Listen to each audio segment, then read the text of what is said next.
Salut tout le monde! Nous avons un gars tellement fascinant dont je vais parler pour l'émission de cette semaine. Il s'appelle John Davis et il a été approché par plusieurs médiums. Je pense qu'ils étaient 19 à lui dire qu'il avait marché avec Jésus et j'ai dit, ben non, je ne l'ai pas fait. Qu'est-ce que ça veut dire? Eh bien, pour faire court, il est allé voir un hypnothérapeute et a fait une régression dans une vie antérieure et a tous ses souvenirs de marche avec Jésus. Et donc, je veux lui demander, qui était-il quand il marchait avec Jésus? Et j'ai tout un tas de questions pour lui sur comment était Jésus, quels étaient les enseignements de Jésus.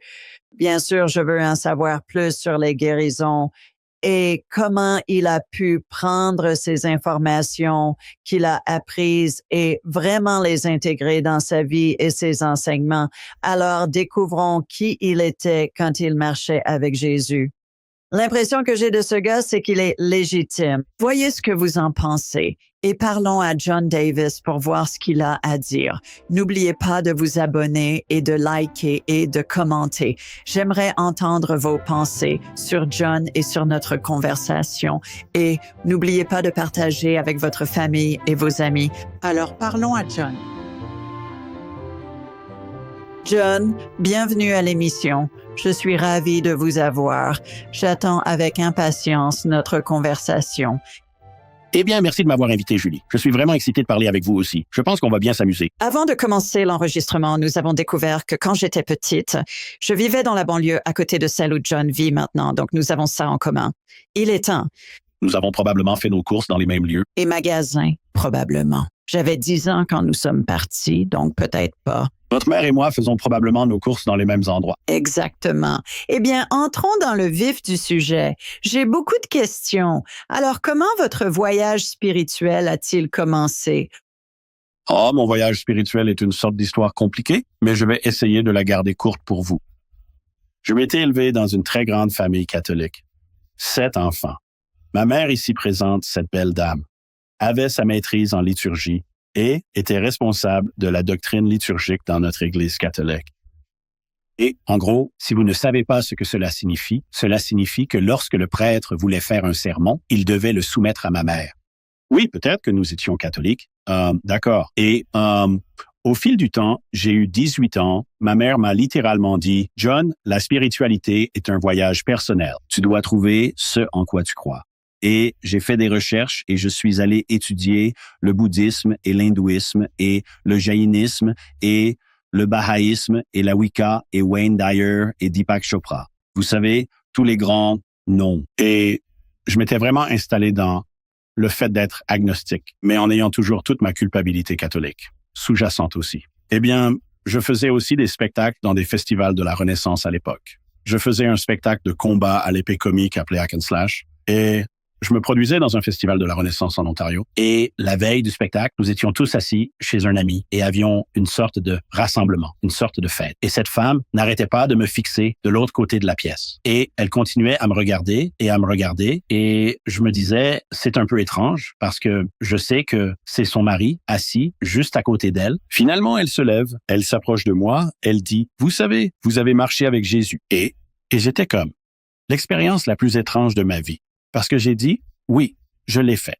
Et c'était tellement évident que je venais de le faire. D'accord. La prochaine chose qui s'est passée était, je suis parti de là en me disant, ah non, je ne veux pas être le gars qui pense qu'il est Napoléon. Je ne fais pas ça. Et je suis parti et je vais au Festival de la Renaissance dans le Maryland. Et je suis assis là à parler à une vieille amie que je connais depuis des années et des années. Au milieu de la conversation, elle dit, tu sais que tu étais Jean le Bien-Aimé, n'est-ce pas?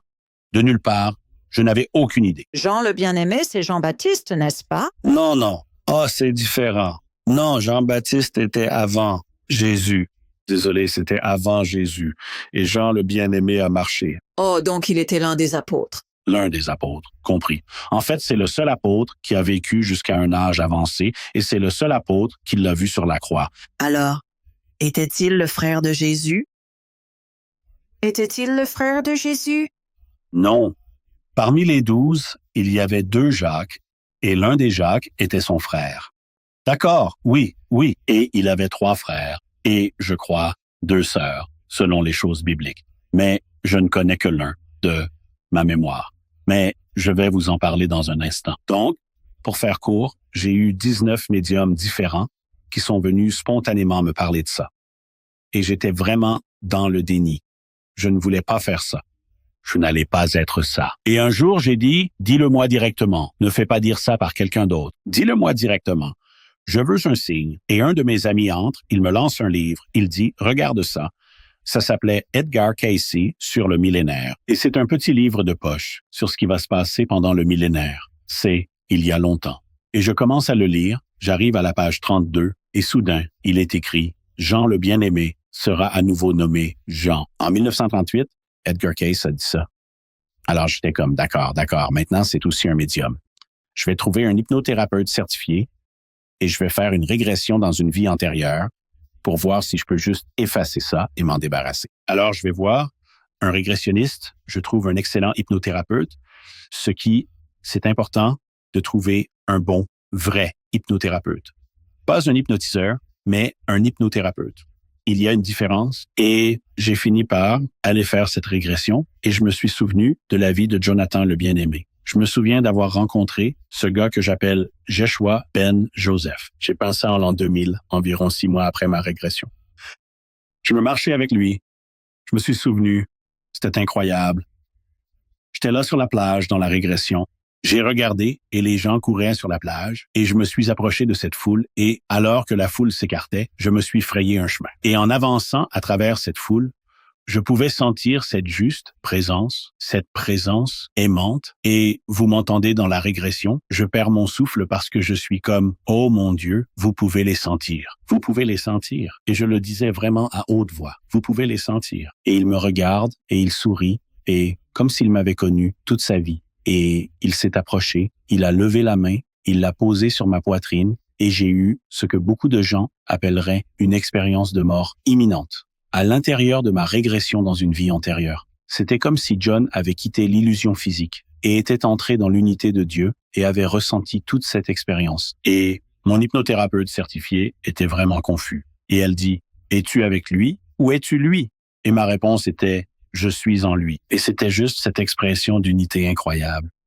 Puis elle dit, « Quel est le prochain moment le plus important? » Et je sors de ce moment pour revenir à toutes mes peurs, toutes mes angoisses, toutes mes frustrations, et je commence presque à pleurer à cause de toute cette expérience. Et je suis revenu avec la réalisation que c'est pourquoi nous sommes ici, parce que nous ne pourrions jamais connaître cette pureté de l'amour et cette pureté de Dieu, sans connaître l'illusion de son absence. Et ses peurs et ses angoisses sont l'illusion de son absence. Et donc, c'était la plus grande leçon que j'ai apprise il y a toutes ces années, c'est que vous pouvez libérer vos peurs et vous rapprocher de la source.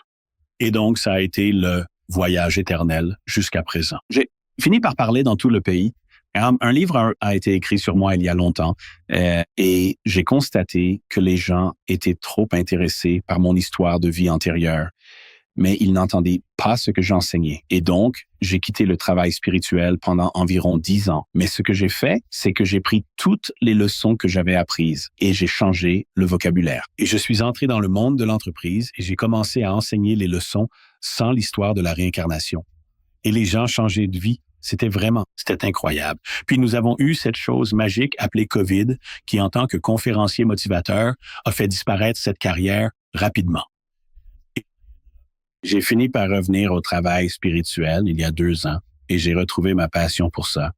Et j'ai aussi trouvé une expérience incroyable en voyant comment l'humanité avait changé en ces 10 ans.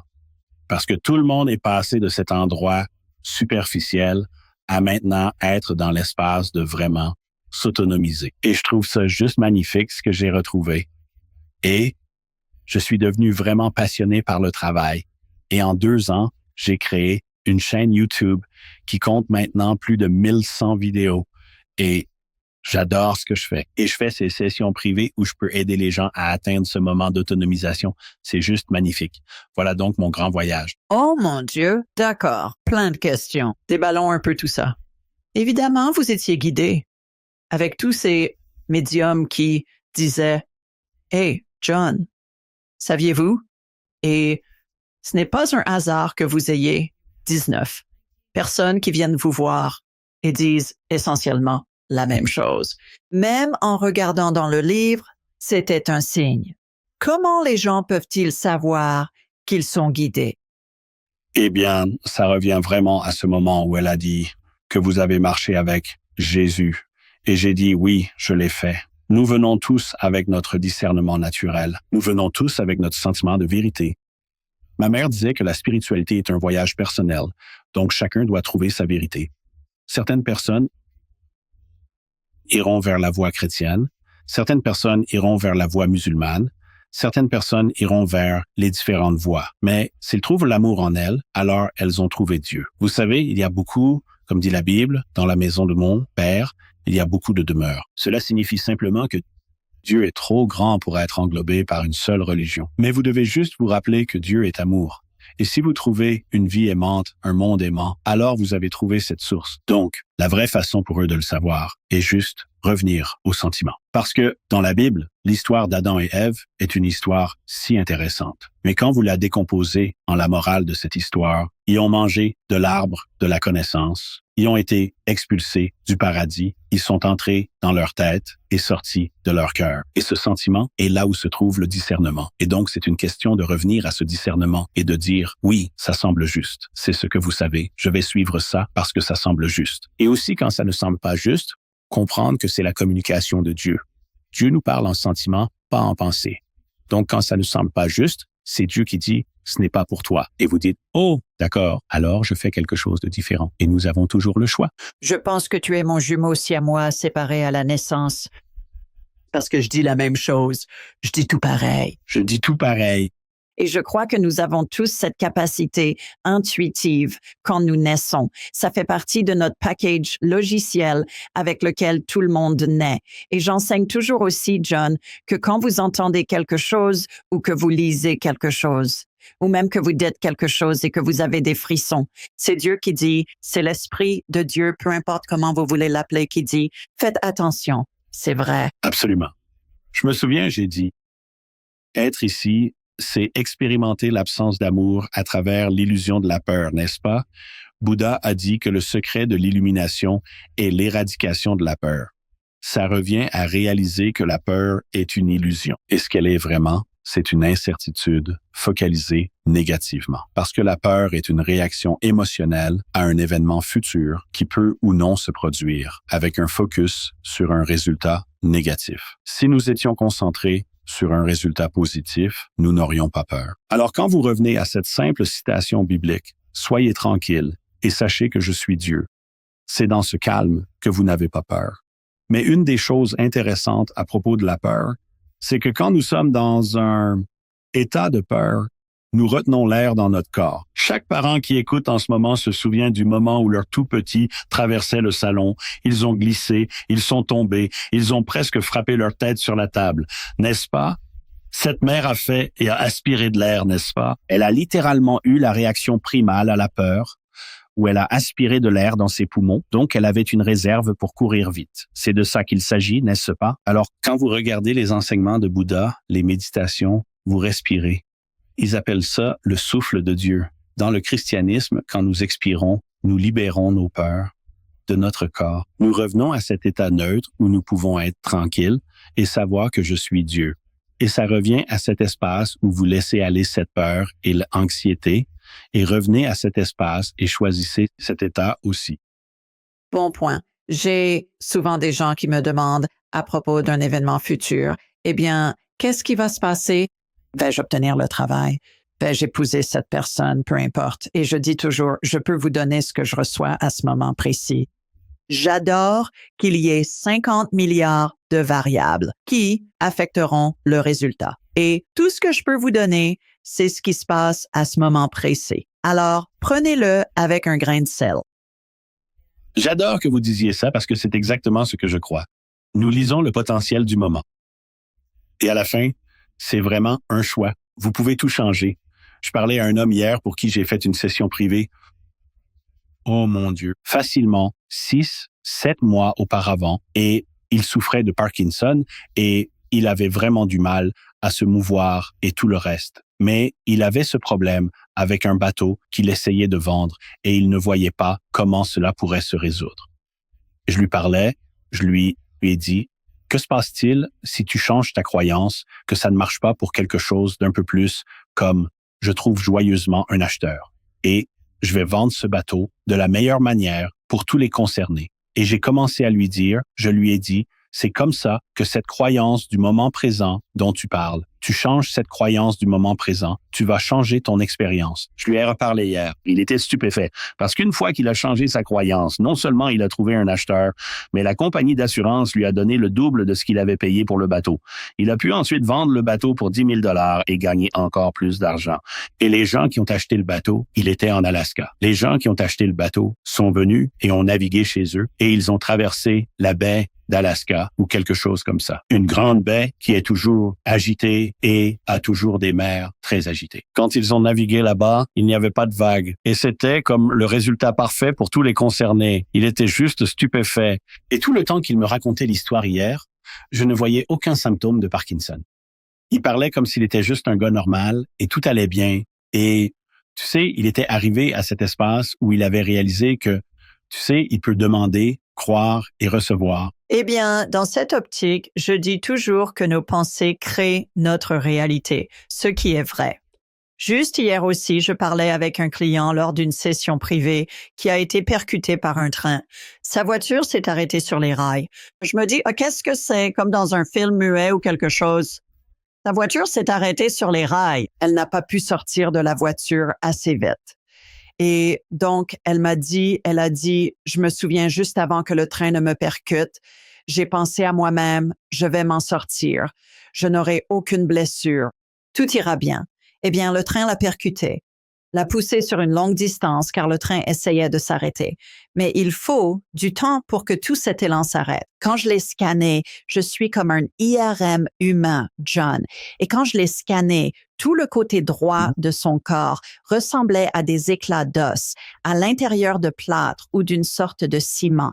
As-tu déjà été en colonie de vacances où tu faisais une mosaïque avec de petites particules de carreaux ou quelque chose et tu les mettais dans du plâtre pour faire un bol ou les mettre dans de la poterie ou quelque chose? Oui. C'est à ça que ressemblait tout le côté droit de son corps. Et j'ai pensé que tout le côté droit de cette femme était écrasé. Mais sa croyance était si forte que son corps s'est instantanément guéri. Et les ambulanciers l'ont emmené aux urgences et tout ça. Et les médecins disaient, comment? Comment est-ce même possible? Donc, quand j'ai entendu cette histoire hier et ce matin, quand je pensais à te parler, j'ai pensé, eh bien, c'est un exemple ici de la force de la croyance. Eh bien, et j'aime ce que tu as dit quand tu as raconté l'histoire, parce que je vais survivre à ça, n'est-ce pas? Moïse a dit, le nom de Dieu est je suis. Tout ce que tu demandes au nom de Dieu est accordé, je vais survivre. C'est littéralement demander à la source, demander à l'univers, blabla, pour la guérison. Mais la clé est, ce n'était pas je serai où j'étais, c'est je suis. C'est ce que tu crois du moment présent qui se passe dans ton expérience. Et pour elle de dire, je ne vais pas être blessé ou je vais survivre à ça ou quoi que ce soit, je suis est ce qu'était sa croyance et c'est vraiment la clé de toute expérience transcendantale. La plupart des gens, comme beaucoup de gens, auront une sortie spontanée du corps ou quelque chose comme ça. Et ensuite, ils passeront le reste de leur vie à la vouloir et à essayer de la voir à nouveau. Mais une fois qu'ils commencent à vouloir, ils sont hors d'eux. Ils prennent leur moment présent et le gaspillent en désir. Et quand tu regardes, tu as dit plus tôt à propos de trouver tes informations de toutes les sources. Yoda a dit, fais-le ou ne le fais pas. Il n'y a pas d'essai. N'est-ce pas? Right? Et ça revient à ça. C'est comme, fais-le dans ce moment, soit dans le maintenant, soit dans le présent. Et pour moi, c'est juste une expérience incroyable de réaliser qu'elle a survécu à cet accident de train simplement en croyant en ce moment présent qu'elle allait bien. Eh bien, fais-le ou ne le fais pas. Prends le stylo. Oui. Tu sais, ou peux-tu prendre le stylo ou quelque chose comme ça et tu dis, d'accord, eh bien, tu te penches pour prendre le stylo. C'est comme, non, ne le fais pas. C'est déjà arrivé en quelque sorte. Et c'est un très bon point. Eh bien, une autre chose est, tu sais, tu parles de guérison. Tu sais, ce gars ici, il a compris que la guérison se produisait par la croyance de la personne et c'est ta foi qui te guérit. Et il y a une histoire dans la Bible à laquelle je reviens toujours.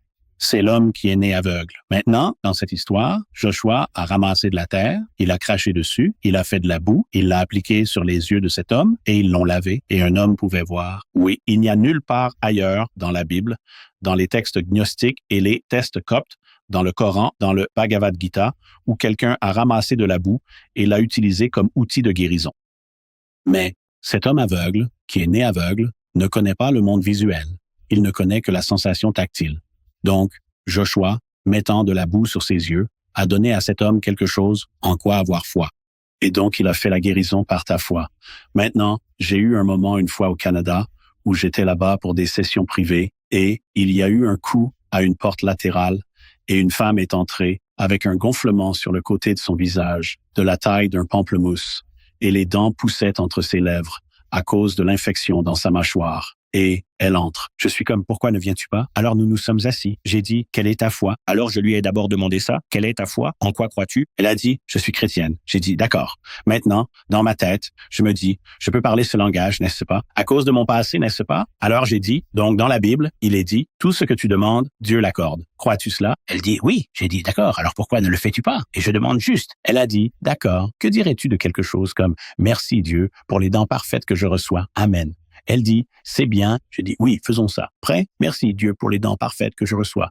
Amen. Et j'ai dit, ça sonne bien. J'ai dit, tu sais, tu viens de dire merci Dieu. Et tu sais, quand tu remercies pour quelque chose, tu crois que tu le reçois. Comme si je dis, puis-je avoir un verre d'eau? Je dis merci quand je sais qu'il arrive, n'est-ce pas?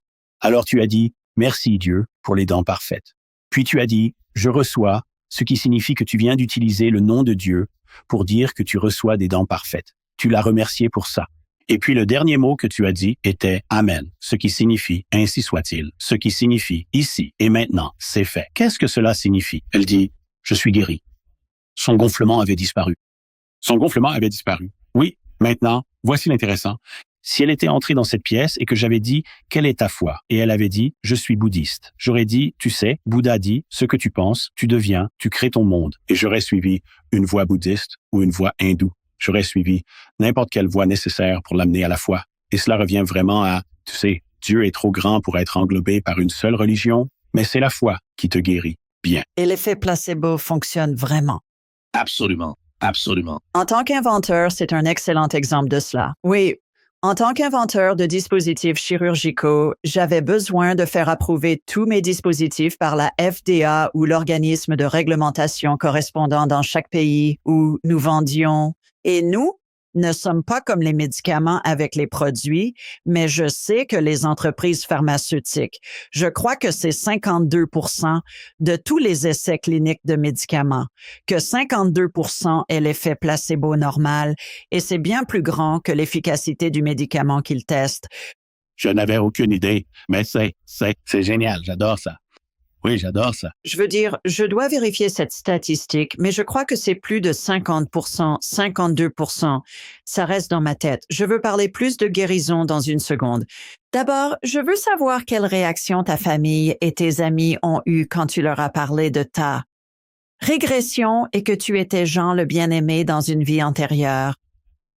Et je suis sorti et j'ai tout dit à tout le monde et j'étais très ouvert à ce sujet. Et j'ai un frère qui est enseignant de catéchisme catholique qui l'est. Les mots que j'entends encore de lui aujourd'hui sont « Joyeux Noël ». Et c'est à peu près tout ce qu'il me dit. J'ai une autre sœur à qui je parle tous les jours, qui est sur chaque. Tout ce que je fais, elle est avec moi. J'ai un frère qui est pareil. Si je l'ai dit, c'est vrai.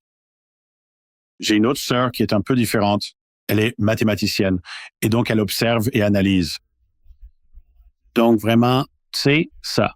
Mais la personne qui m'a vraiment donné une réaction incroyable était cette dame, ma mère, parce que je suis allé lui dire et elle n'a pas réagi négativement. Elle n'a rien dit de mal à ce sujet. Elle a juste dit, d'accord, c'est intéressant. Et nous avons eu des conversations spirituelles profondes. Ce que je ne savais pas, c'est qu'elle est allée voir son prêtre catholique irlandais. Et je veux dire, cheveux roux, raies au milieu, lunettes à monture métallique, prêtre catholique irlandais. Et elle dit, Père, je suis vraiment inquiète. Mon fils pense qu'il est un apôtre réincarné. Et son prêtre a dit, ne le rejette pas, ça pourrait être vrai, tant mieux pour lui.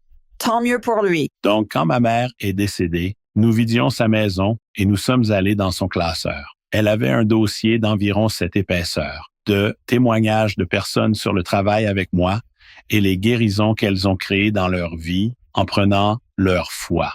Et je n'avais aucune idée qu'elle me suivait en ligne. Et quand je suis allé en Floride, environ 2 ans avant qu'elle ne meure, 2 de ses amis sont venus pour des sessions avec moi. Et je veux dire, c'était vraiment incroyable. Donc, mon père était déjà décédé. Mais oui, elle a été une grande influence dans ma vie parce qu'elle ne m'a pas limité au catholicisme. Et le catholicisme lui-même est tellement basé sur la peur et la colère. C'est intéressant que parmi toutes les personnes dans le monde, les bouddhistes m'adorent. Je suis allé en Inde. Ils faisaient à la queue pour me parler. Et c'était ainsi. Mais chaque jour, je reçois un email disant que je suis l'antéchrist ou un faux prophète. Et c'est toujours les chrétiens. Maintenant, ça ne m'affecte pas parce que je sais qu'ils sont juste dans la peur, n'est-ce pas? Alors je regarde ça et je les plains parce que je vis une vie si heureuse et joyeuse et je rigole tous les jours. Et ils tendent la main pour juger les gens et dire aux gens qu'ils ont tort, donc ils ne peuvent pas être si heureux. Oui. Pourquoi est-ce que? Est-ce parce que le christianisme est tellement plus récent, je veux dire 2000 ans, mais pourtant tellement plus récent que les autres philosophies que... Et je sais que dans la réforme protestante et tout ça, parfois les chrétiens les plus fervents viennent d'églises plus récentes, comme s'ils existaient depuis quelques centaines d'années. Et au lieu que le christianisme ait 2000 ans, ce qui est l'Église catholique, mais ensuite c'est jeune comparé à d'autres différentes philosophies. Eh bien, en réalité, le christianisme a commencé en 325. Quand Constantin a créé le concile de Nicée, il a créé le début de la création de la Bible. Les gens du concile de Nicée ont supprimé plus de 40 livres qui avaient été écrits, qu'ils ont trouvés, qu'ils avaient. Et quelques changements ont eu lieu au concile de Nicée. L'un d'eux était que Rome est devenu le siège du christianisme et 2, Yeshua est devenu le Fils de Dieu. Avant cela, il était soit un enseignant, un prophète, soit un imposteur. Et quand ils l'ont déclaré Fils de Dieu, cela signifiait que toutes les autres religions avaient tort. Et ensuite, tu as eu des croisades et des inquisitions et des invasions en Amérique du Sud et centrale pour répandre cette parole. Et même en Europe, les catholiques éliminaient même d'autres chrétiens, disant « Vous n'êtes pas assez chrétiens pour nous ». Et en Amérique du Nord, les gens venant en Amérique du Nord pour échapper à la persécution des catholiques étaient d'autres chrétiens qui sont venus et ont éliminé les Amérindiens. C'est vraiment tout à propos de leur croyance en lui étant le seul chemin et le Sauveur et le Messie. Et tout cela est une croyance messianique, judaïque. Et ils n'y croyaient pas. Ils ne croyaient pas qu'il était un Messie. Ils croyaient qu'il avait trouvé sa divinité et nous montrait notre chemin, notre vérité et notre vie. Il nous montrait notre propre divinité. Et tu peux l'entendre tout au long de la Bible. Les œuvres plus grandes que j'ai faites, vous ferez. C'est votre foi qui vous guérit. Vous pouvez demander à une montagne de bouger, elle bougera. Rien ne vous sera impossible. Et il continue de dire toutes ces déclarations vraiment puissantes, mais le christianisme le fait le seul chemin vers Dieu. Et donc, ils doivent avoir raison. Et maintenant, ils se fâchent si tu ne crois pas comme eux. Mais si tu regardes ça d'un point de vue mathématique, 30% du monde sont chrétiens. Parmi eux, moins de la moitié pratiquent. Donc maintenant, nous sommes, disons, 15%. Donc maintenant, 15% du monde essaie de dicter ce que 85% du monde croit. Et ils se fâchent parce que ils voient quelqu'un qui ne croit pas comme eux. Et ils se fâchent car ils pourraient avoir tort. Eh bien, tout est basé sur la peur. Tout est contrôlé par la peur. Et nous l'avons certainement vu récemment avec la pandémie. Les gens faisaient des choses qui étaient folles.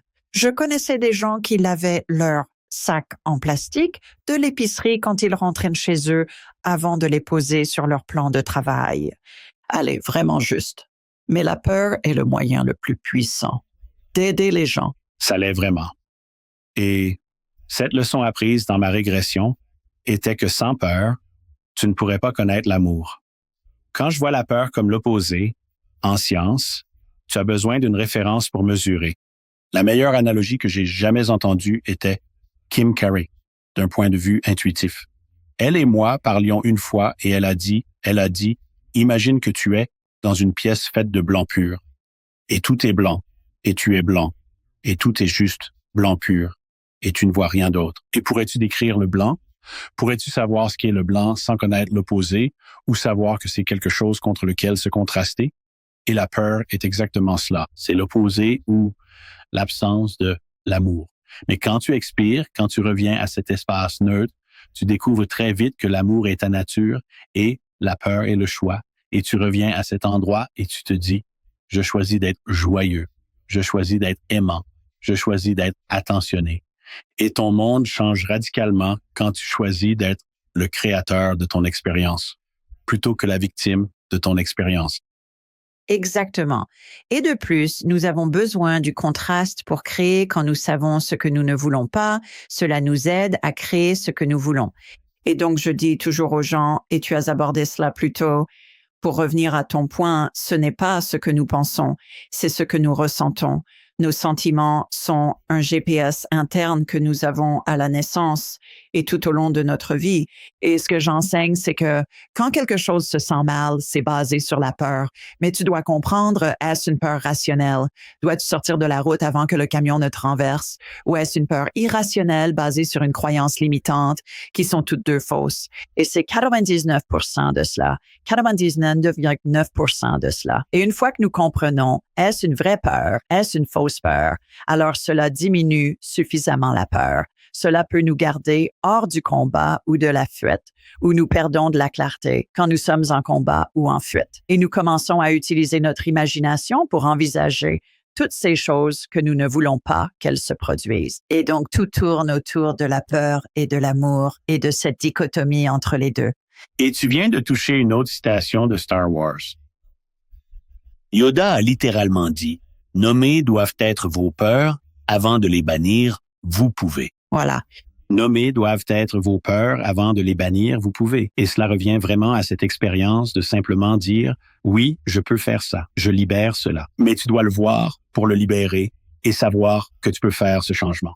C'est vraiment, pour moi, quand je regarde l'expression entière de « Comment je fais le changement? » Il y a un moment où tu regardes les gens autour de toi qui créent leur vie et ils disent « C'est comme ça que la vie est. C'est comme ça que la vie est. C'est comme ça que la vie est. C'est comme ça que la vie est. » Les gens qui comprennent vraiment sont ceux qui disent « C'est comme ça que la vie a été, mais maintenant je fais ça. » Et ils entrent dans cela, choisissant d'être le créateur de l'expérience. Rien ne sera impossible pour toi. Tu sais ce que tu penses, tu deviens. Tu crées ce monde et cela revient à cela. L'éradication de la peur est la clé. Et dans le soufisme, ils disent que Dieu est d'un côté d'un voile et nous sommes de l'autre côté du voile. Et la vie est la lutte contre le voile et le voile est notre peur. Et donc, c'est vraiment une chose intéressante. Et en parlant de revenir au bouddhisme rapidement, la citation bouddhiste la plus célèbre de l'histoire est « La vie est souffrance ». Mais quand ils la traduisent correctement, car elle n'est pas traduite correctement, la langue originale du pali est une langue conceptuelle et l'anglais est une langue littérale. Et quand ils traduisent le mot dukkha, qui est le mot pour souffrance, en anglais, il y a 3 traductions. Mais si tu les mets ensemble comme un concept, c'est la traduction réelle. La vie est souffrance à cause de notre réponse habituelle à notre expérience passée. Wow. C'est pas une énorme différence? C'est vraiment profond. Oui. Et nous savons tous que l'habitude est créée par 21 à 60 jours d'action compétitive ou d'action répétitive. Et donc, c'est juste une question de changer tes habitudes pendant 3 semaines pour vraiment te libérer. La réincarnation est-elle dans la Bible? Oui, oh mon Dieu! Et elle est mentionnée par Jésus et les disciples. Elle n'est tout simplement pas acceptée par les chrétiens. Qui disent-ils que je suis? Certains disent que tu es Élie ou un prophète revenu. Non, je te dis, il est déjà venu et tu l'as rejeté, se référant à Jean-Baptiste. Donc les apôtres devaient croire que Jésus était Élie revenu pour qu'Élie puisse revenir et être Jésus. Et j'utilise Jésus quand je parle de choses bibliques parce que c'est le nom biblique. Et ils devaient croire qu'Élie pouvait revenir et être Jean-Baptiste, n'est-ce pas? Quand les disciples ont parlé à cet homme aveugle que j'ai mentionné, ils ont demandé à Jeshua, qui a péché, était-ce lui ou ses parents? Eh bien, il est né aveugle, donc il devait être capable de pécher avant de venir. Et donc, ces deux références seules, et je suis sûr qu'il y en a plus, mais ce sont les deux plus grandes qui disent réincarnation. Ensuite, tu entres dans le texte gnostique et tu trouves de petits morceaux ici et là. Et puis, quand tu vas vraiment profondément dans les textes judaïques, il y a la réincarnation dans le judaïsme. Et donc, ce sont toutes des religions abrahamiques. Et donc, cela revient vraiment à si Abraham y pensait. Donc, ils devraient tous, n'est-ce pas? D'accord. Alors, wow. La chose amusante, je trouve, avec les vies passées, j'ai beaucoup de clients et de temps en temps, quelqu'un appelle mon émission et ils veulent en savoir plus sur une vie passée.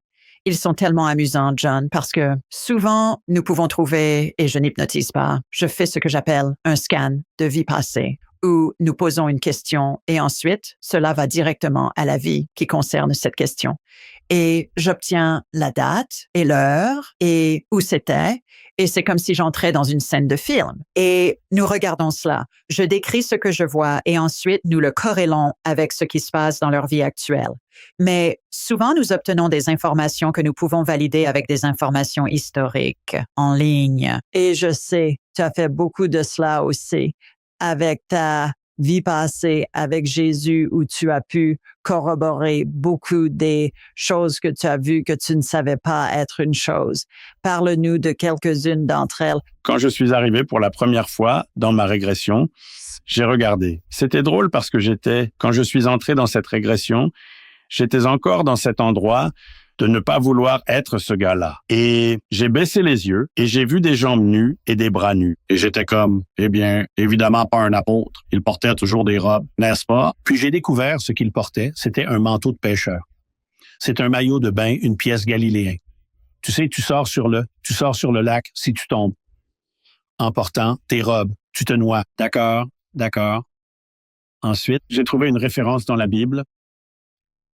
Quand Jeshua est revenu après la crucifixion, Jean et Pierre étaient sur un bateau en train de pêcher, ce qui est une chose très intéressante parce que c'est le seul souvenir que j'ai de lui après la crucifixion. J'ai ce moment réel en mémoire. Et la Bible dit, Josué était sur le rivage et Pierre s'est levé et a sauté par-dessus bord et a nagé jusqu'au rivage parce qu'il était nu. Et Jean portait un manteau de pêcheur. Donc, c'était mais c'est bien dans la Bible qu'il parle du manteau de pêcheur. Et donc, le manteau de pêcheur était un. L'autre chose qui ressortait vraiment dans cette toute première régression, c'était, je pouvais voir sur le rivage, les bateaux avaient ce mât qui montait avec un crochet en forme de C à l'avant.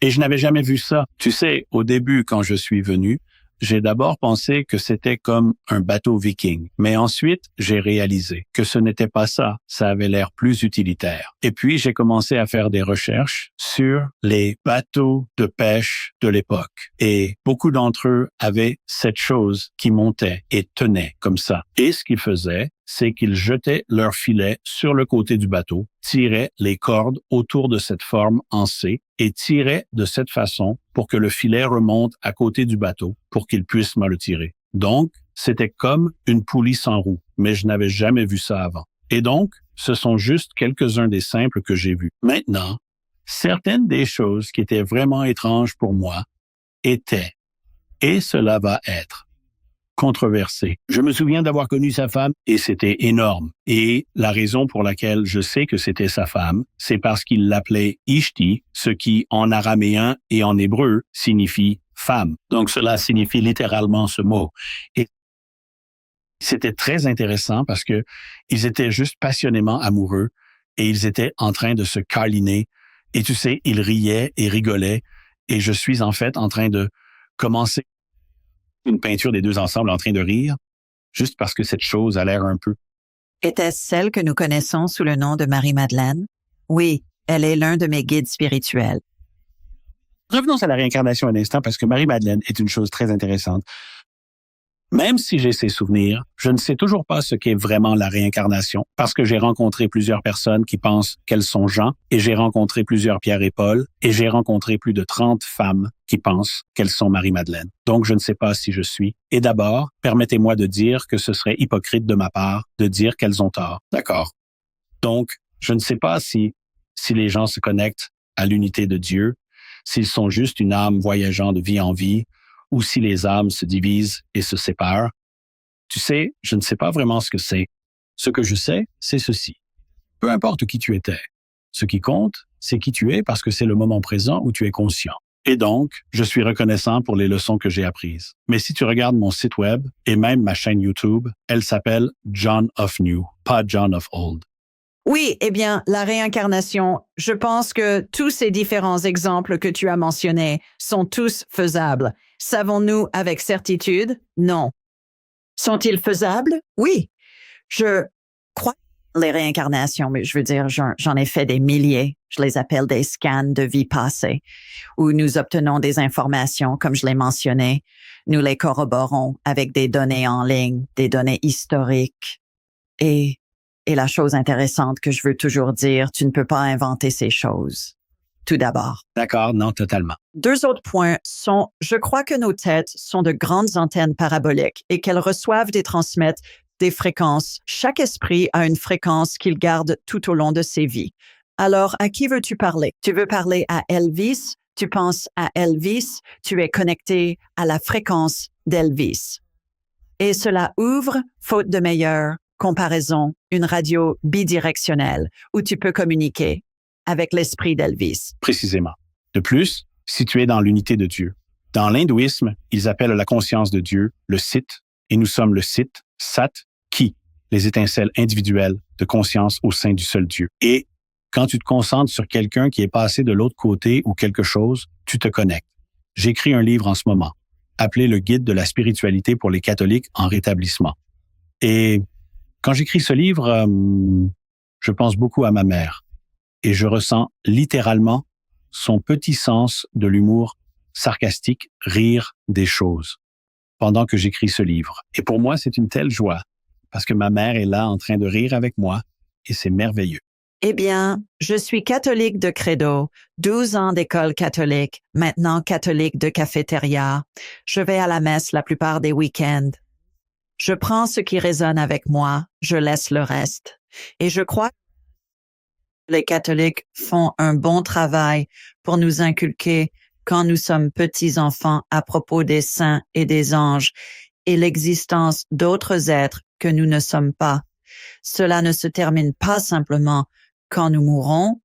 Et de plus, le pape François, en 2016, je ne sais pas si tu sais cela, il a publié une bulle papale qui est comme un bulletin ou une newsletter qui conseillait à ses pasteurs dans toutes ses paroisses à travers le monde d'accepter les médiums et les guérisseurs parce qu'ils faisaient le travail de l'Esprit Saint. Je n'avais aucune idée. Oui, et je vais t'envoyer le lien à ce sujet. Et tu sais, c'est écrit comme par les avocats canoniques. Donc, tu es dans le coma après environ la première page parce que c'est juste agonisant. François a fait des trucs cool comme le dire que ce n'est pas à lui de juger les homosexuels.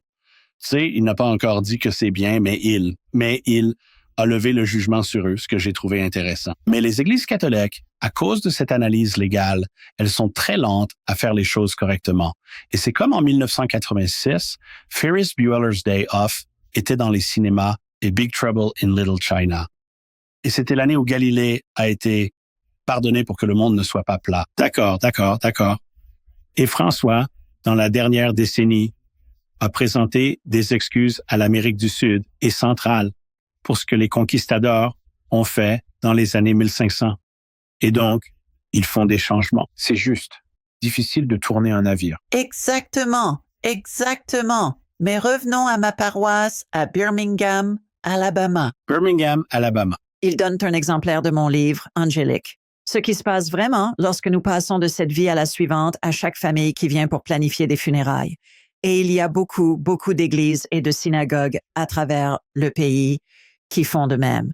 Et je parle de comment la personne est entourée par les esprits des êtres chers et les esprits des animaux de compagnie décédés et des anges.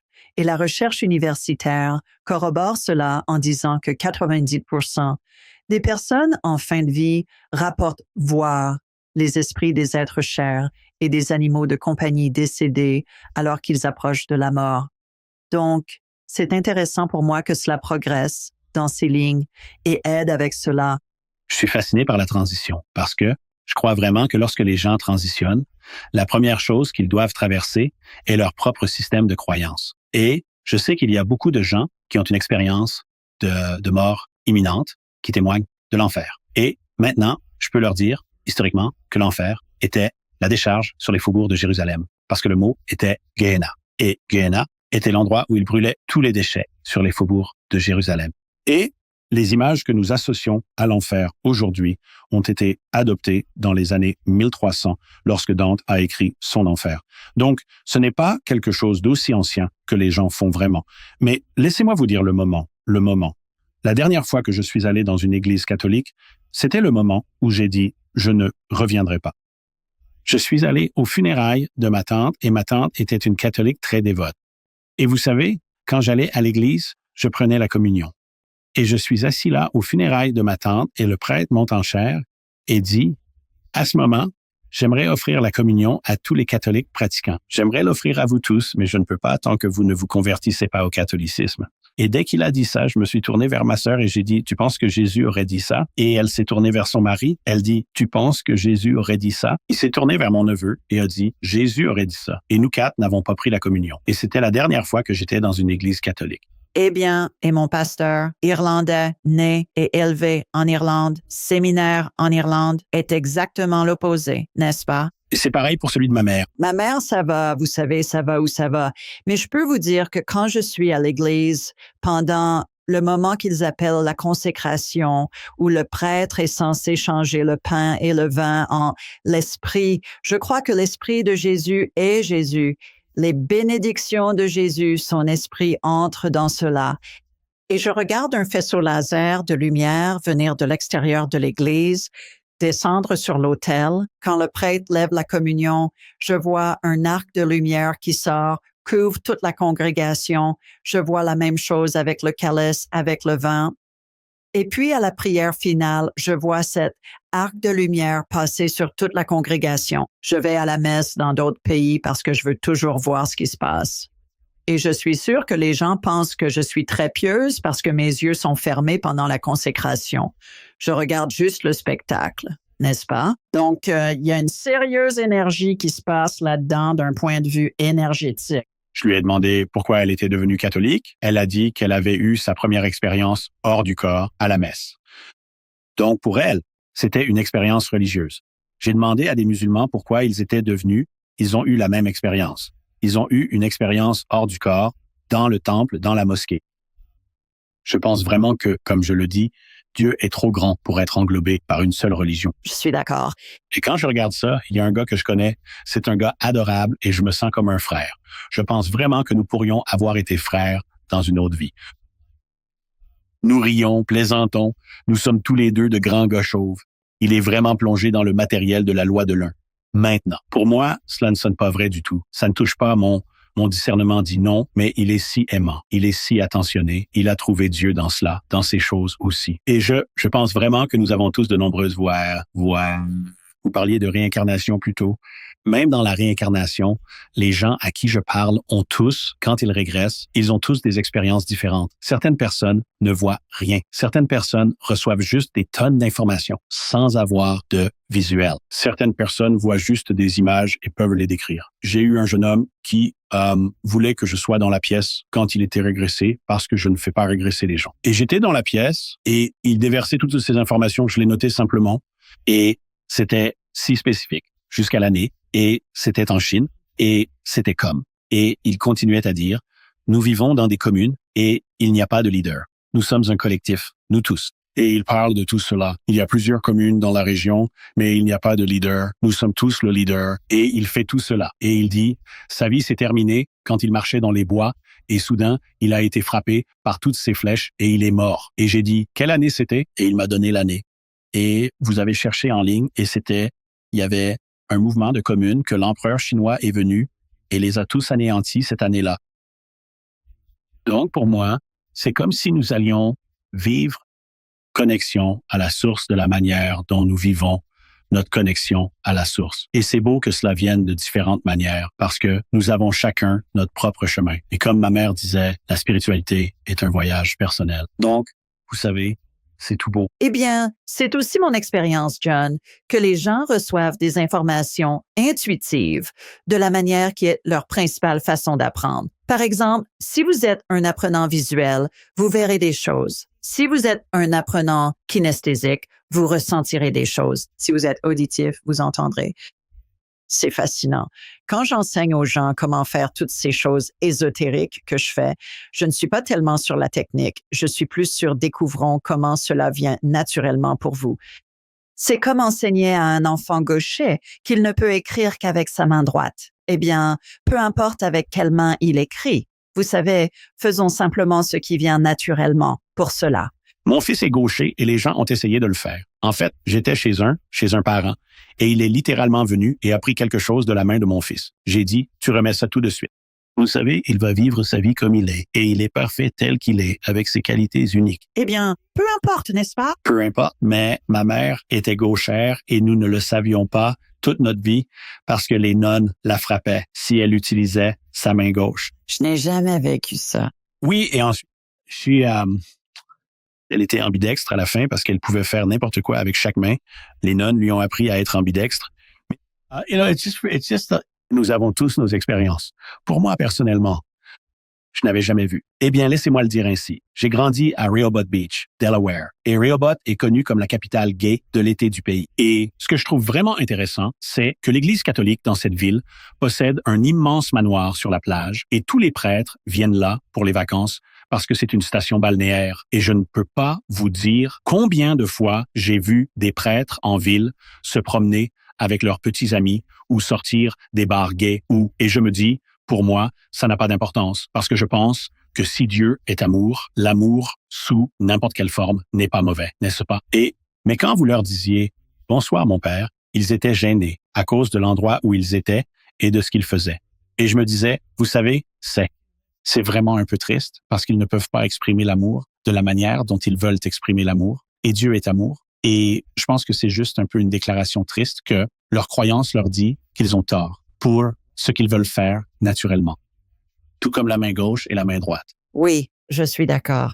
Eh bien, revenons à toutes les différentes cultures. Au début, je pense que les grandes cathédrales du monde ont été construites pour aider les gens à se connecter avec Dieu. Vous pensez à tout le sensorium engagé quand vous êtes dans une grande cathédrale. Toutes les belles vitraux, l'opulence dans certains cas, du marbre ou de la feuille d'or ou autre. C'est beau pour les yeux. L'encens est vous. Vous engagez votre sens de l'odorat. La musique, les chants grégoriens, toute l'autre musique, vous engagez votre auditif. Toutes ces choses, la façon dont le soleil entre, et ce n'est pas seulement dans les religions organisées. Je pense que c'est dans toutes les philosophies et je suis complètement d'accord. Et c'était à propos de nous rapprocher de Dieu, l'esprit, peu importe comment vous voulez l'appeler. Et puis, quand les hommes se sont impliqués et ont voulu prendre le contrôle, c'est là que la corruption a commencé et c'est absolument toutes ces autres choses. Donc, en tant que catholique de cafétéria, je me considère comme un catholique de cafétéria. Je prends ce qui résonne avec moi. Et je pense que nous faisons tout ça de toute façon. Et je crois qu'à notre époque, les gens comprennent cela mieux qu'avant. La plupart des gens me diront « Je suis plus spirituel que religieux ». Et je pense que les religions du monde comprennent cela parce que leur fréquentation à leur service et tout ça chute. Eh bien, au cours des 20 dernières années, les églises catholiques ont perdu 53% de leur congrégation. Et c'est pareil pour les églises protestantes aussi. Oui. Ce que je trouve intéressant, c'est juste au sud d'ici, à Canton, il y avait une église catholique qui avait du mal à garder les portes ouvertes, alors ils ont fini par louer la tribune du chœur à un centre métaphysique. Et donc, à l'étage, c'était les centres métaphysiques. En bas, c'était l'Église catholique. La congrégation en bas continuait de diminuer et diminuer et diminuer, diminuer jusqu'à ce qu'il ne reste que le noyau. Les catholiques hardcore, n'est-ce pas? Et c'est alors que les graffitis haineux ont commencé à apparaître sur les murs à l'étage. C'est, vous savez, vous êtes des adorateurs de Satan, vous êtes l'Antéchrist, tout ça. Et maintenant, quand vous descendez là-bas, c'est une chose très intéressante parce que l'Église est barricadée et le centre métaphysique a acheté un bâtiment et s'est installé dans ce grand bâtiment. Et les gens viennent et les moines bouddhistes viennent faire des mandalas et ils montrent, ils l'expriment comme ouvert à tout. Et ils ne jugent pas les catholiques pour ce qu'ils font. Mais je pense que dans tous les systèmes de croyance, les gens en font leur religion. Et une fois qu'ils en font leur religion, tout le monde doit avoir tort. Et puis, ils commencent à attaquer. Comme je l'ai dit plus tôt, à cause de mes croyances, je suis régulièrement attaqué. Ce n'est jamais par un bouddhiste ou un hindou ou un musulman, c'est toujours par les chrétiens. Mais ce n'est pas pour dire que tous les chrétiens sont mauvais. Ma mère était une personne magnifique. Ce que je ne savais pas, et nous n'avons découvert qu'après qu'elle ait utilisé Dunce, elle le prenait vraiment au sérieux. Un de mes amis est venu et a dit, « Tu sais, ta mère est un ange, n'est-ce pas? » Et je dis, « Quoi? » Elle dit, « Oui. » Il dit, « Nous étions chez nous et ma mère est venue et elle a dit, « Nous n'avons plus d'argent. Ton père ne peut pas travailler à cause de son arthrite et nous ne savons pas d'où viendra notre prochain repas. Prions. » Et ils se sont tous assis et ont prié et ils ont terminé la prière. Il y a eu un coup à la porte. Ma mère est entrée avec des sacs de courses, les a posés sur le comptoir, est retournée à la voiture et a apporté le rôti qu'elle venait de cuisiner à la maison pour qu'ils aient un repas chaud ce jour-là. Nous n'avions aucune idée qu'elle faisait les choses qu'elle faisait jusqu'à ce qu'elle meure. Mais elle prenait sa spiritualité aussi sérieusement que sa religion. Oui, la même chose m'est arrivée, curieusement, quand ma mère est morte. Elle était directrice de notre école primaire catholique et à ses funérailles, les gens faisaient la queue pendant des heures pour voir mon père. Et donc, mes frères et moi avons travaillé la ligne, vous savez, pour dire bonjour à tout le monde au funérarium. Et j'ai entendu tant d'histoires à cette veillée, John, sur ma mère, que je n'avais aucune idée. Et mes frères et moi étions juste comme quoi? Oui, comme une femme m'a dit que son beau-père et son propre père sont morts à 2 jours d'intervalle et elle avait tous ces gens qui venaient de l'extérieur de la ville. Et elle a dit, ma mère s'est présentée chez elle à 7 heures le lendemain matin et elle a dit, que puis-je faire pour aider? Et cette femme, l'amie de ma mère qui est toujours vivante, elle s'appelle Alice, elle a dit, aide-moi à nettoyer ma maison. J'ai tous ces gens qui arrivent. Et elle a dit, ta mère a passé les 5 heures suivantes à m'aider à changer les draps, nettoyer la maison, tout ça. J'ai dit, elle ne faisait pas ça dans sa propre maison, encore moins dans la maison de quelqu'un d'autre. Donc, des histoires comme ça, qui sont juste si merveilleuses à entendre, vous savez, sur votre proche. Et je pense que ça leur donne tellement plus de profondeur aussi, parce qu'ils sont bien plus que juste comment nous les voyons, comme notre mère ou un autre membre de la famille. Et l'autre côté de cela est, vous savez, beaucoup de gens qui se lancent dans la spiritualité sont des personnes très empathiques, n'est-ce pas? Et vous savez, le mot ego signifie la conscience de soi. Cela ne signifie pas narcissique comme la plupart des gens utilisent ce mot de nos jours. Et vous pouvez être complètement conscient de vous-même au détriment des autres et être un narcissique. Mais les personnes très empathiques ont tendance à être des personnes de service qui servent tout le monde sauf elles-mêmes. Et cela revient vraiment à avoir une conscience équilibrée de soi, un ego équilibré, où vous vous aimez comme une partie égale de Dieu, aussi bien que vous aimeriez les autres. Parce que ils disent dans l'avion, vous devez mettre votre propre masque à oxygène avant d'aider les autres. C'est la même chose dans votre vie. Vous savez, si vous donnez tout à tout le monde, vous vous perdez. Et vous êtes une partie précieuse de Dieu parce que vous faites partie de Dieu et il n'y a pas de partie de Dieu qui soit inférieure à une autre. Donc, c'est une question de s'aimer soi-même également et de garder cet équilibre. Mais je trouve beaucoup de personnes très empathiques qui souffrent dans la vie parce qu'elles sont justes. Elles essaient de aider tout le monde et de résoudre tout le monde, mais elles ne se donnent pas en retour. Ma mère était, comme je l'ai dit, en avance sur la doctrine liturgique. Ma mère était à l'église 7 jours par semaine et je veux dire, très rare que ma mère soit à la maison. C'était très intéressant parce que les expériences que j'ai eues avec la foi catholique ont été fascinantes parce que j'ai réalisé que les prêtres et les nonnes sont juste des gens aussi et ils peuvent aimer et ne pas aimer tout comme n'importe qui d'autre. Et ils ont amené une nonne qui n'aimait vraiment pas ma mère. Et c'était très intéressant parce que j'étais dans un restaurant et j'étais un jeune gars. Je travaillais un emploi comme paysagiste pour une entreprise dirigée par des culturistes. Maintenant, je suis un petit gars trapu et je suis assis dans un fast-food avec une table pleine d'Adonis. Je veux dire, ils sont comme des gars musclés, magnifiques. Arnold, il l'était. Arnold, oui. Et je regarde à travers la pièce et je vois la nonne. Et elle est loin de l'autre côté de la pièce. Et nous sommes assis là et le gars assis à côté de moi, il possédait une salle de sport. Et je portais un t-shirt qui disait Tease Fitness Center dessus. Et nous, vous savez, nous discutons juste et j'ai regardé la nonne se lever et la porter ici pour sortir et elle prend le long chemin autour de la salle à manger, vient directement à ma table, regarde mon t-shirt et dit « Je ne pense pas que tu ailles à la salle de sport. » Oh, d'accord. Et j'étais comme, la seule raison pour laquelle elle a dit ça, c'est parce qu'elle n'aimait pas ma mère. Ça n'avait rien à voir avec. Et c'était elle. C'était elle. Ouais, mais donc, et ça ne veut pas dire que c'est pas tous les catholiques, n'est-ce pas? Non. C'est juste pour dire que tous les gens ont leurs peurs et leurs angoisses, et c'est une question de voir tous les gens de la même manière. Une des choses que je dis tout le temps sur ma chaîne YouTube, c'est que je ne fais que parler de ma vérité et je respecte votre vérité. Parce que vous savez, je ne vous demande pas de l'accepter ou je n'essaie pas de vous convaincre de ma croyance. Et je pense que si vous avez trouvé votre chemin vers une vie aimante et une vie heureuse, alors vous avez trouvé votre chemin et ce serait complètement faux de ma part d'essayer de vous influencer de cette manière. Donc, je connais de beaux chrétiens, je connais de beaux musulmans, je veux dire, de beaux hindous, vous savez, et je pense juste que nous pouvons trouver Dieu dans tout cela. Je suis d'accord. Changeons de direction un instant. Je veux parler du processus de guérison de Jésus, quand vous avez fait cette réincarnation. Et d'après ce que je comprends, vous avez fait plusieurs séances de cette vie-là. Vous ne l'avez pas fait comme ça. Eh bien, ce qui se passe avec l'hypnothérapie, c'est qu'il y a un certain pourcentage de personnes qui ont une régression continue. Donc, ce qui m'est arrivé, c'est que j'ai eu une régression et puis la porte est restée ouverte. Donc, ce qui se passe, c'est que quelqu'un dira quelque chose et ça déclenchera un souvenir de vie passée. Et je sais que c'est un souvenir de vie passée parce que c'est viscéral. Pour moi, c'est presque comme si ma conscience changeait. C'est comme, je suis là, mais je pense ici, si cela a un sens.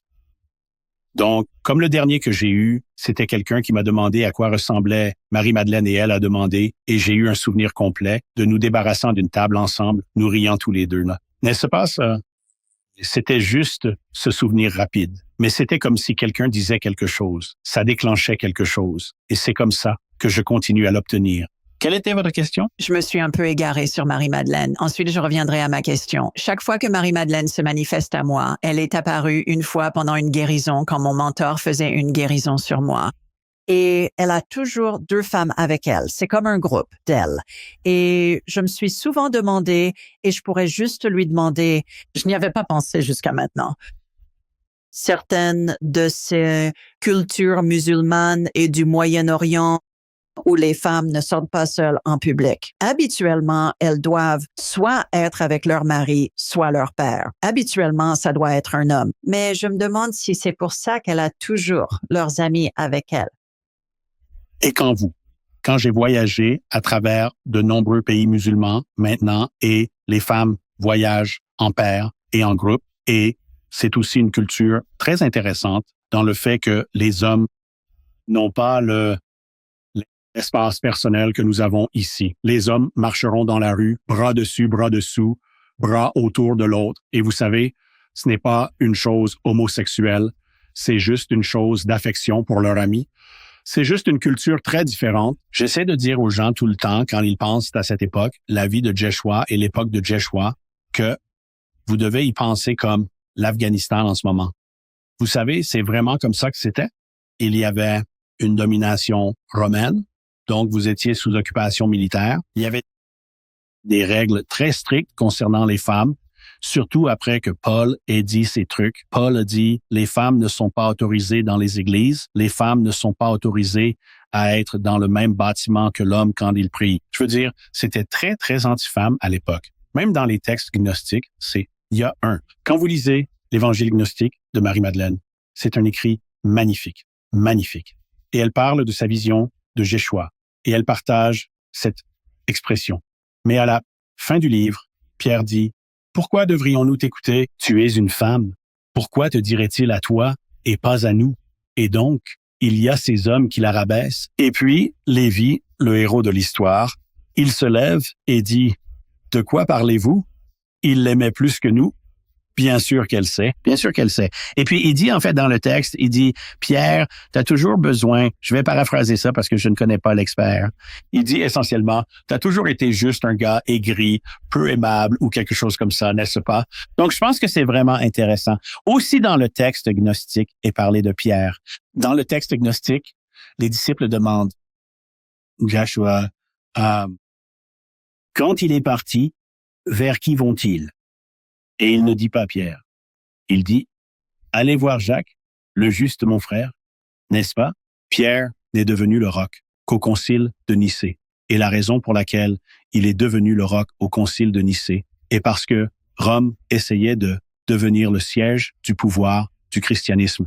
Et quand Yeshua a envoyé les disciples partager son message, il a envoyé Pierre à Rome. Et donc, il devait être le premier saint, il devait être le premier pape parce que il était le disciple qui est venu à Rome. Et quand vous regardez le texte gnostique, c'est vraiment fascinant parce que vous lisez ces textes et vous voyez où Jacques raconte une histoire et ils insèrent juste Pierre dans l'histoire. Et je dois me demander combien de cela était juste pour essayer de mettre Pierre dans l'histoire parce que beaucoup de choses n'ont aucun sens que Pierre soit même là. Mais il l'insère juste. Même l'évangile gnostique de Jacques, le frère de Yeshua, il dit, Pierre et moi étions là, et Pierre, il nous a donné ce message spécial. Et le reste du texte est comme Yeshua parlant à Jacques seul. Et puis à la fin, il mentionne encore Pierre, c'était comme juste très intéressant.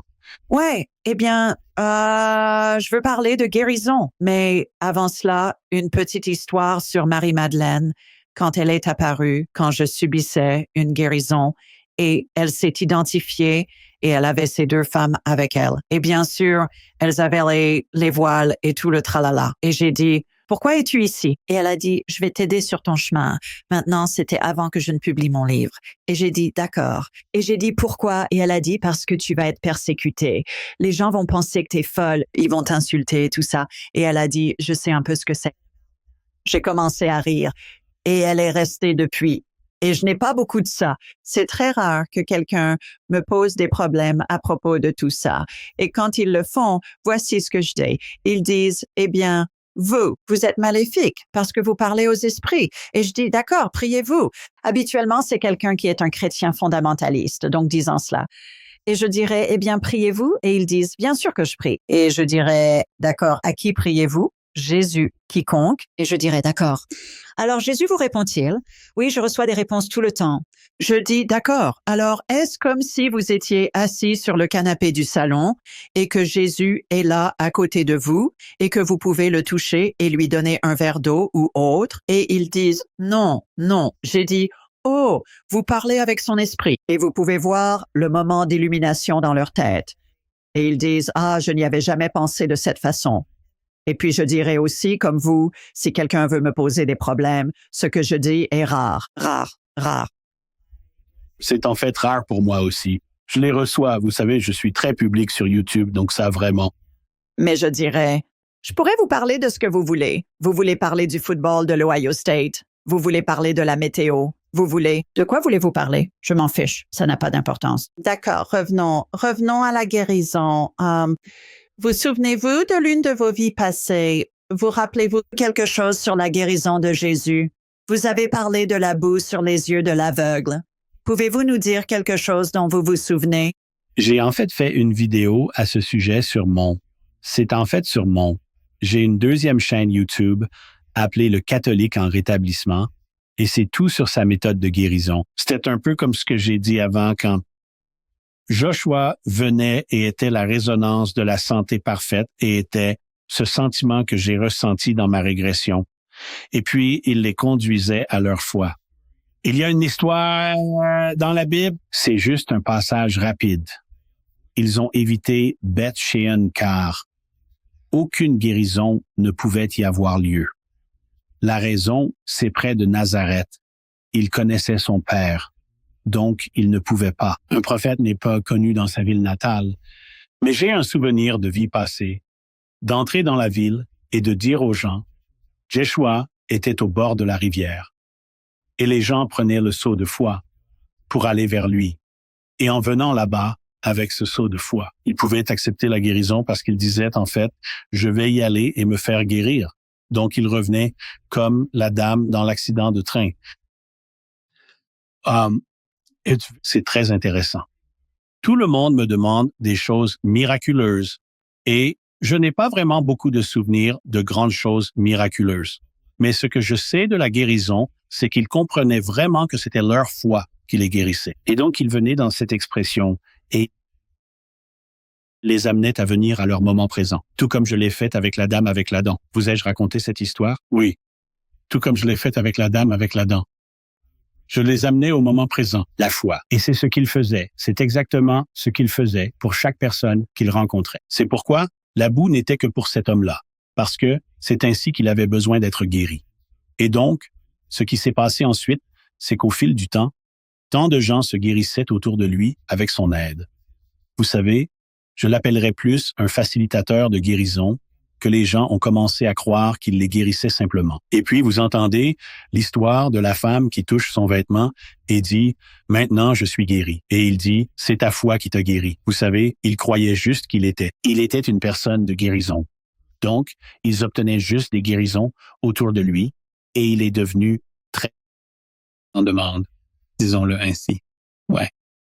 Eh bien, et c'est intéressant aussi parce que je dis toujours à mes clients quand je travaille avec eux, d'un point de vue médical, je dis toujours, écoutez, personne ne guérit personne d'autre. Aucun guérisseur, aucun chaman, aucun médecin. Vous pensez à quelqu'un qui subit une chirurgie. À la fin de la procédure, le chirurgien va fermer l'incision avec des sutures et des agrafes. Le chirurgien ne fait pas repousser la peau du patient. Le patient fait repousser sa propre peau. Et c'est comme ça que ça fonctionne. Je crois que c'est l'esprit qui travaille à travers moi et avec moi pour aider à faciliter cette personne à se guérir elle-même. Exactement, exactement. Et donc, c'est intéressant. Et je pense que la guérison, la loi de l'attraction, ce sont juste différentes façons de dire création.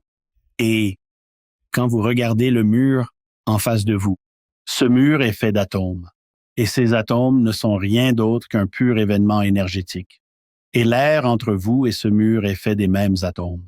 Et les yeux avec lesquels vous le regardez sont faits des mêmes atomes. Tout ce que vous êtes vraiment, c'est votre conscience et qui vous êtes. Et quand vous regardez le monde de cette perspective, vous commencez à réaliser les premières lignes du livre de Jean. Au commencement était la parole. Et la parole était avec Dieu et la parole était Dieu. Vos mots, vos pensées, vos croyances vont vers la source.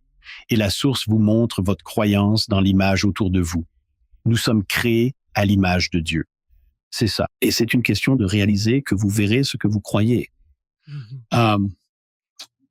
Je suis sûr que la plupart connaissent une personne négative. Si vous ne le faites pas, vérifiez si vous êtes négatif. N'est-ce pas? Parce que tout le monde vous regarde maintenant. Mais vous saurez toujours qu'une personne négative a toujours quelque chose de négatif à dire. Et une personne positive a toujours quelque chose de positif à dire. Parce qu'elle croit que c'est négatif. Donc, elle voit du négatif et elle croit que c'est positif de voir du positif. Je suis entré dans un restaurant une fois avec un ami à moi. En entrant, il dit « Je déteste cet endroit. Pourquoi venons-nous toujours ici ?» J'ai dit « J'adore cet endroit. »« De quoi parles-tu ?»« C'est le parfait petit resto. J'adore ça. » Donc, nous y allons. Nous nous asseyons dans la cabine. La serveuse s'approche. Elle dit « Je suis désolé. Je passe une mauvaise journée et ça va se refléter dans le service. » N'est-ce pas? Mon ami est en colère. J'ai trouvé ça amusant et je lui ai dit « Je suis vraiment désolé que vous viviez ça. Pourquoi ne vous asseyez-vous pas? Je vais vous préparer un dîner. Je m'occuperai du reste de vos tables. » Et nous avons commencé à plaisanter. Et elle et moi avons commencé à flirter, n'est-ce pas? Nos repas sont arrivés à la table. D'abord, nos salades, ma salade. Je vous jure, on aurait dit qu'elle était sortie derrière et avait cueilli chaque légume à la main elle-même. C'était comme si les chœurs auraient dû chanter. Quand cette salade est arrivée à ma table, sa salade est arrivée. C'était le cœur de la laitue iceberg coupée en 4 morceaux. Oh mon Dieu! N'est-ce pas? Nos steaks sont arrivés. Nous avons commandé des steaks. Mon steak, je jure, ils ont appelé ma mère pour savoir comment je l'aimais. Son steak est arrivé. Il a commandé saignant. Le centre était congelé. Right. Il a obtenu ce qu'il croyait. J'ai obtenu ce qu'il croyait. et j'ai eu un rendez-vous. Voilà. Voilà. Voici la différence dans cette histoire. Quand je me suis assis, il y avait 2 personnes négatives. Quand je me suis levé, il y en avait une. Ouais, c'est vrai. C'est vraiment la clé. Ouais, absolument. Et juste un sourire peut remonter le moral des gens. Je vais à l'épicerie et je souris aux gens et ils me sourient en retour. Et c'est comme... Ou je dirais, merci de travailler aujourd'hui. Ou, oh, cette tenue te va à merveille. Tu es magnifique. Et ils diront, oh, tu viens de faire ma journée. Je suis poussé à le faire et je le fais tout le temps. Et je dis aux gens, ben, si vous êtes de mauvaise humeur, sortez et promenez-vous dans un magasin ou allez à l'épicerie et souriez aux gens. Ça va vous faire vous sentir mieux. Ça va les faire se sentir mieux. C'est gagnant-gagnant. J'adore que tu aies dit ça, parce que quand je vais à l'épicerie, j'expire activement et je reviens à ce sentiment en moi avant d'entrer et je marche et je suis fasciné de voir les gens faire des doubles prises et sourire. Genre, c'est quoi ce sentiment? Ils sourient, je plaisante, je passe un super moment à faire du shopping. J'adore ça. Et ça revient vraiment à se demander qu'est-ce que tu apportes au monde? Qu'est-ce que tu exprimes dans le monde? Tu as la capacité de, tu sais, je dis aux gens, surtout aux personnes empathiques, je leur dis, tu ne peux pas sauver le monde, mais tu peux rendre ta partie du monde si lumineuse que le monde choisit de se sauver autour de toi. J'adore ça. J'adore ça. Bon, revenons à la guérison. Quelques dernières pensées. Il y a des érudits qui croient que Jésus, tu sais comment la Bible coupe entre l'âge de 12 à 30 ans avec Jésus. Ce sont les années manquantes. Je sais où tu veux en venir. Vas-y. Il y a des érudits qui croient que Jésus était en voyage à travers l'Inde et l'Égypte et beaucoup d'autres endroits et qu'il apprenait des méthodes de guérison, entre autres choses, comme la guérison kabbalistique et la guérison yogique et des trucs comme ça. As-tu quelque chose à dire à ce sujet? J'aimerais entendre ton opinion ou ton impression là-dessus. Oui, quand Jean d'autrefois l'a rencontré, il revenait d'un voyage et je crois qu'il revenait d'Inde. D'accord? Quand j'ai voyagé à travers l'Inde dans cette vie, j'étais fasciné par Sri Isa. Quand tu vas en Inde, tu découvres Sri Isa, qui était un gourou en Inde à ses années exactes, et ils te disent où il était, ce qu'il a fait, ils te disent avec qui il a interagi, ils te racontent toute l'histoire, et puis tu dis, eh bien, qu'est-il arrivé à lui? Il a dit qu'il est retourné dans son pays et a été crucifié. Et il te raconte littéralement toute l'histoire. Et l'autre chose est que ce même groupe de personnes croit, et c'est quelque chose dont je n'ai aucune connaissance, mais j'espère vraiment que c'est vrai, qu'après la crucifixion, il est revenu là-bas avec sa femme et a élevé des enfants là-bas. Et les hindous le croient. Ils croient que Sri Isa est revenu et a vécu sa vie naturelle là-bas. Maintenant, cela dit, mon dernier souvenir de Joshua était allongé sur le sol, le regardant.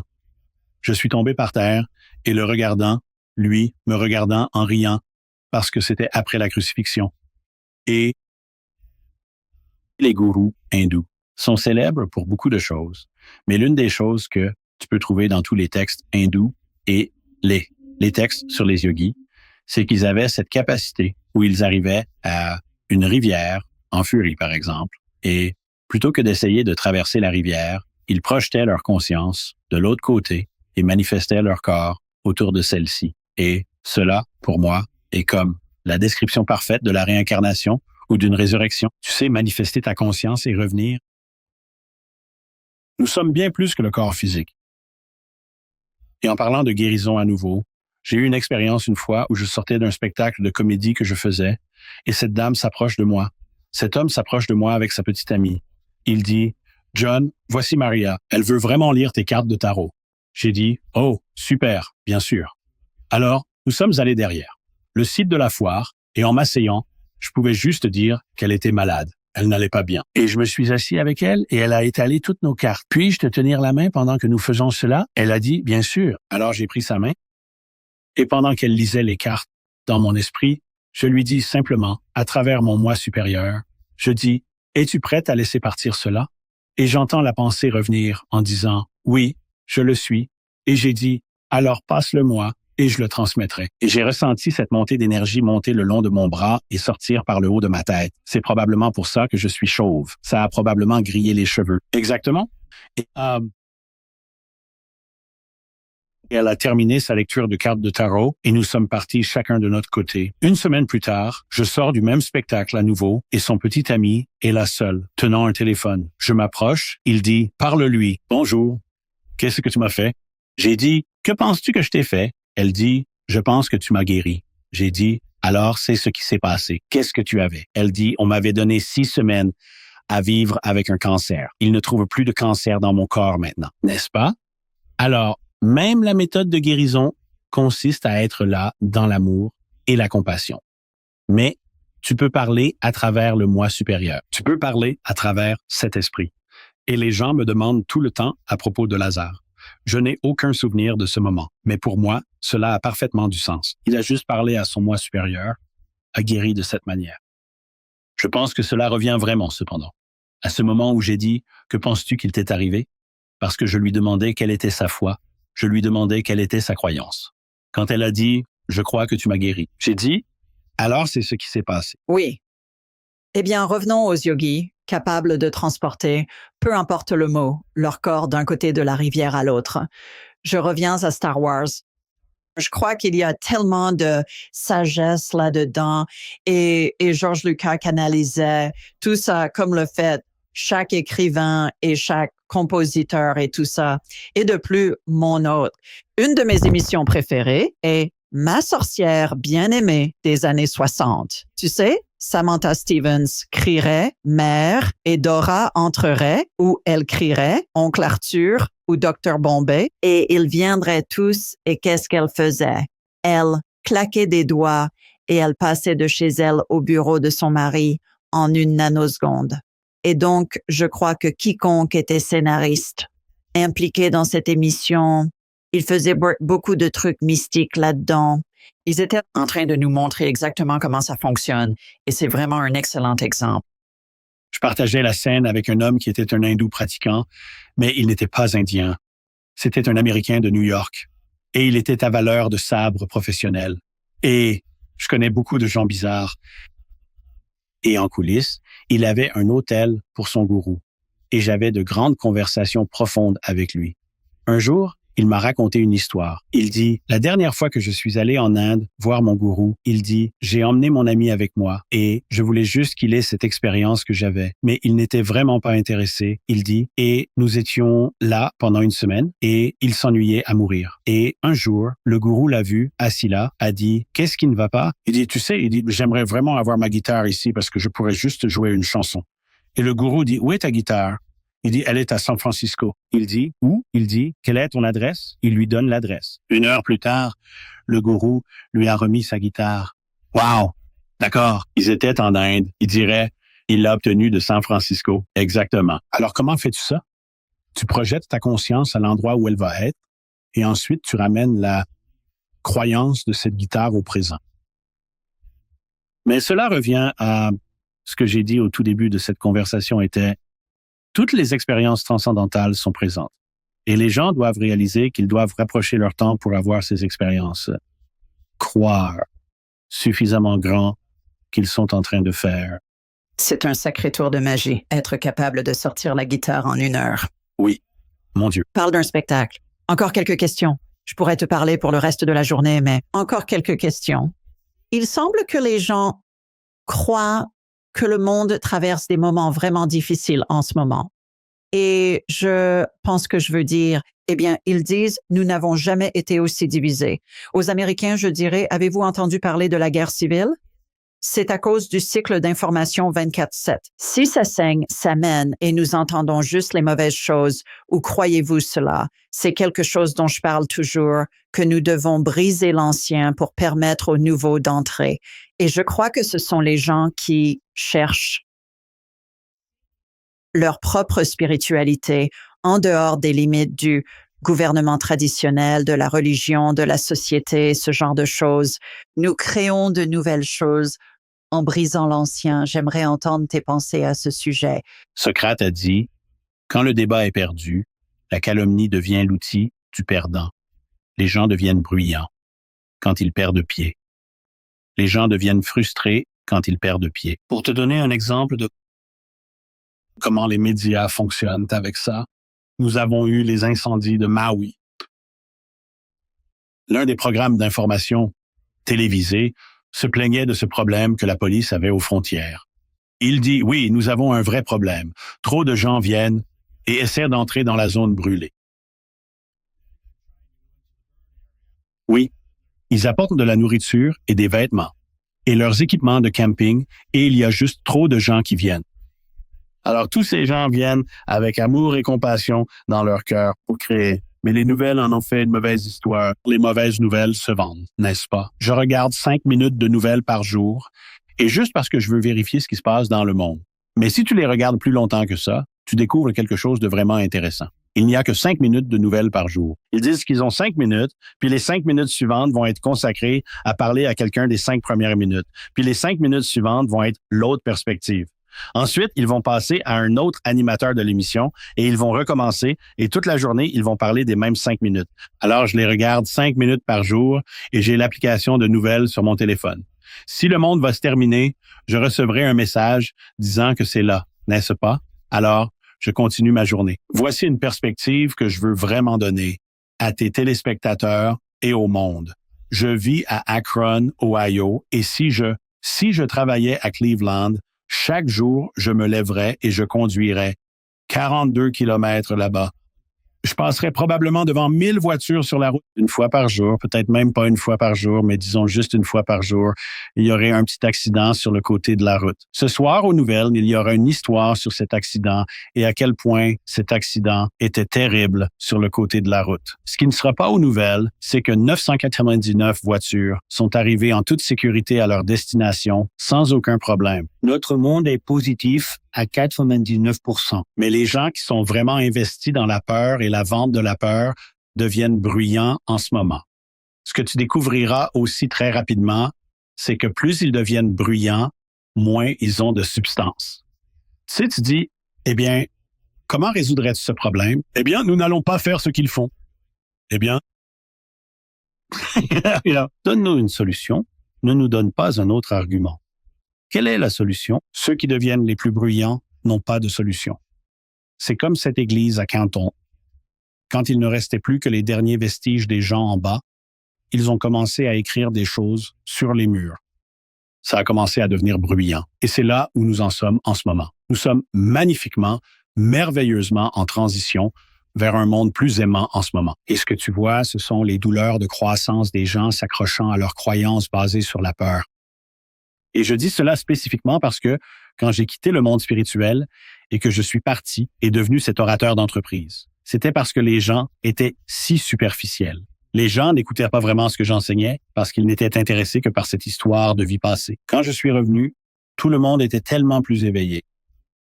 L'histoire du voile qui s'amincit est vraie. Les gens s'éveillent à leur propre pouvoir en ce moment.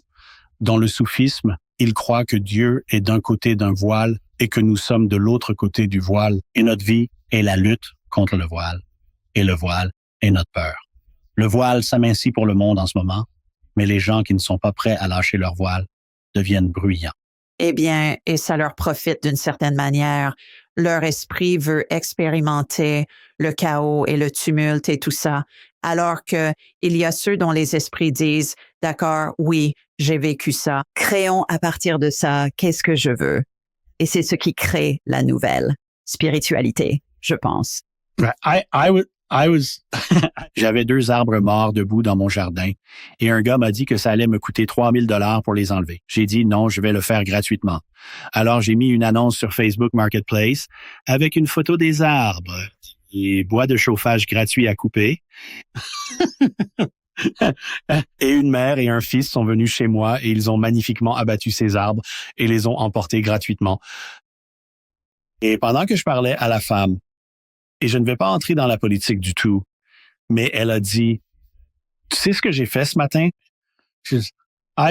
J'ai brûlé le panneau politique de mon voisin. Elle utilisait des noms réels et le panneau qu'elle a brûlé était celui du gars pour qui j'ai voté. Exactement. Alors, et je lui ai dit, tu sais, je t'aime vraiment bien, alors toi et moi, nous n'allons pas parler de politique. Elle a dit, d'accord. Exactement. Et la prochaine chose, elle m'a apporté des cookies et j'ai coaché son fils. Voilà. Pourquoi nous incarnons-nous? Je pose cette question à tout le monde. Oui, nous venons dans ce monde pour expérimenter notre séparation de l'amour afin que nous puissions le connaître plus pleinement. Et quand nous traversons et que nous avons nos expériences de mort imminente, la première chose qu'ils te diront, c'est que nous avons la revue de vie. Maintenant, que se passe-t-il dans cette revue de vie? Ils vivent leur vie entière du point de vue émotionnel de cette vie, mais ils ne l'expérimentent pas seulement de leur point de vue, mais de tous ceux avec qui ils ont interagi. Ils expérimentent réellement comment l'amour a été donné et pris à travers les processus de peur. La chose que j'ai apprise dans ma régression était qu'être ici est pour expérimenter. Et cette expérience est pour nous montrer que contraste de ne pas avoir d'amour. Mais la meilleure leçon que tu puisses tirer de tout ce que je viens de dire est, imagine si tu te tiens dans une pièce faite d'amour et juste à côté de toi se trouve une machine à brouillard et tu peux tendre la main et tu peux tourner ce brouillard de peur à fond pour que tu ne puisses pas voir cette pièce. Ou tu peux tourner ce brouillard de peur tout en bas pour que tu puisses voir la pièce. La réalisation est que ta main est sur le bouton. C'est toi qui dois être capable de le monter et de le descendre. C'est toi qui peux le baisser et juste être aimant et faire ses choix. Je suis d'accord. Comment les gens peuvent-ils en savoir plus sur toi et ton travail? Je suis facile à trouver. Tu vas sur johnofnew.com ou si tu vas sur la chaîne John of New sur YouTube, tu trouveras tout ce que j'enseigne là-bas gratuitement. Il y a 1100 vidéos là-bas. Et puis le John of New. Je fais probablement des séances privées et des choses de cette nature, mais tu peux trouver toutes les informations dont tu auras besoin sur ces deux sources. Merci d'avoir pris le temps et de nous avoir rejoints aujourd'hui. Quelle conversation fascinante, très variée. Évidemment, j'ai beaucoup plus de questions pour toi. Nous devrons te faire revenir. Alors tout le monde, merci de nous avoir rejoints. Je vous envoie plein d'amour depuis Sweet Home, Alabama et depuis l'Ohio où se trouve John. Au revoir tout le monde.